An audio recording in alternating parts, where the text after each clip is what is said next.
இதுல 3 பிரிக்கலாம். ஒண்ணு இவங்க இறந்துட்டாங்க, ரெண்டாவது வந்துட்டு சொன்ன மாதிரி இது எல்லாத்தையும் இருந்து அவங்க டவுரி ஹராஸ்மெண்ட்டையும் டொமஸ்டிக் வயலன்ஸையும் ஃபேஸ் பண்ணியிருந்தாங்கன்னா எஃப்ஐஆர் ஆயிருக்கும் அதுல டொமஸ்டிக் வயலன்ஸ்ல. ஓகே, அதை தாண்டி 3வது சூசைட் அட்டம் பண்ணி பொழைச்சிட்டாங்கன்னா அது ஒரு எஃபெக்ட். ஓகே, அதாவது இது எல்லாமே இருக்கு இந்த இடத்துல. இது காமனா எல்லாருமே இங்க சொல்றாங்க சூசைட் அட்டம் பண்றதே தப்பு தானே. பட் அதை யார் தூண்டுறா?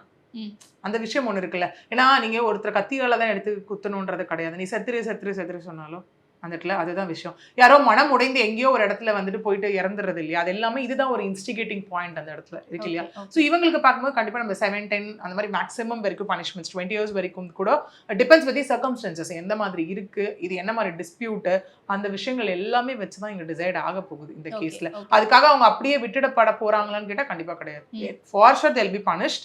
இப்போ வந்துட்டு அந்த பெண்ணினுடைய போஸ்ட்மார்ட்டம் முடிஞ்சு உடலை வாங்குறதுக்கு எல்லாருமே மறுத்தாங்க. அங்கேயும் என்ன சொல்லப்பட்டுச்சுன்னா இது ஆர்டிஓ விசாரணையில இருக்கு, விசாரணை முடிஞ்சு நாங்க தக்க நடவடிக்கை எடுக்கிறோம்னு சொன்னதின் பெயரில் தான் அடுத்தடுத்த கட்டமா இங்க வந்து விஷயங்கள் மூவ் ஆக ஆரம்பிச்சிச்சு.